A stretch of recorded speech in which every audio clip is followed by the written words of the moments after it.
Dimampolo isanjato ny fandaniam-bola mpanjakana no niditra tamin'ny kitapo-mbola mpanjakana vokatry ny fanaovana ny digitalisation ho an'ny vatsim-pianarana eny amin'ny université. Anisan'ny fantatra io nandritra ny fanokafana tamin'ny fomba ofisialy ny herinandro natokana ho an'ny fanavaozana ny fitantanana ny vola mpanjakana. Mirandry Anjafy no nanangona ny vaovao. Ny resaka fandriam-pahalemana manaraka ny fanabeazana, ny fahatelo, ny fahasalamana, ireo no lara-pahamehana amin'ity resaka fanovana sy fanavaozana amin'ny alalan'ity digitalisation ity. Efa maro traikefa efa voaray ary nahitam-bokany. Zany tamin'ny resaka pourcent-mpianatra dia taorian'ny digitalisation dia nahavita économie quasiment na 50% ny fitonam-panjakana par rapport amin'ny teo aloha anatin'ny dépenses à constater zany.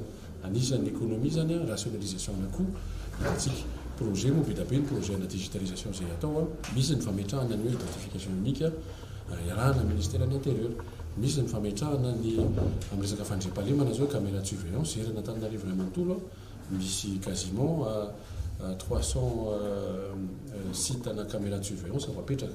Misy moa efa mandeha fa mbola tsy tanteraka izy rehetrarehetra fa 16 septembre tokony efa mandeha daholo. Misy ihany koa ny fametrahana ny resaka connexion privée ny fanjakana izay tsy miankina intsony amin'ny opérateur télécom.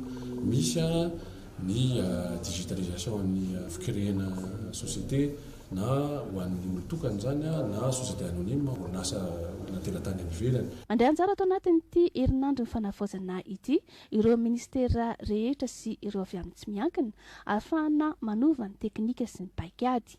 Ankoatra ny ady hevitra antatabatra boribory izay hijerena ny olana sy ny vahaolana mifanaraka amin'izay dia isy ihany koa ny fanofanana ireo mpiasa-panjakana maherin'ny zato ahafahana miara-miasa sy miara-mandroso.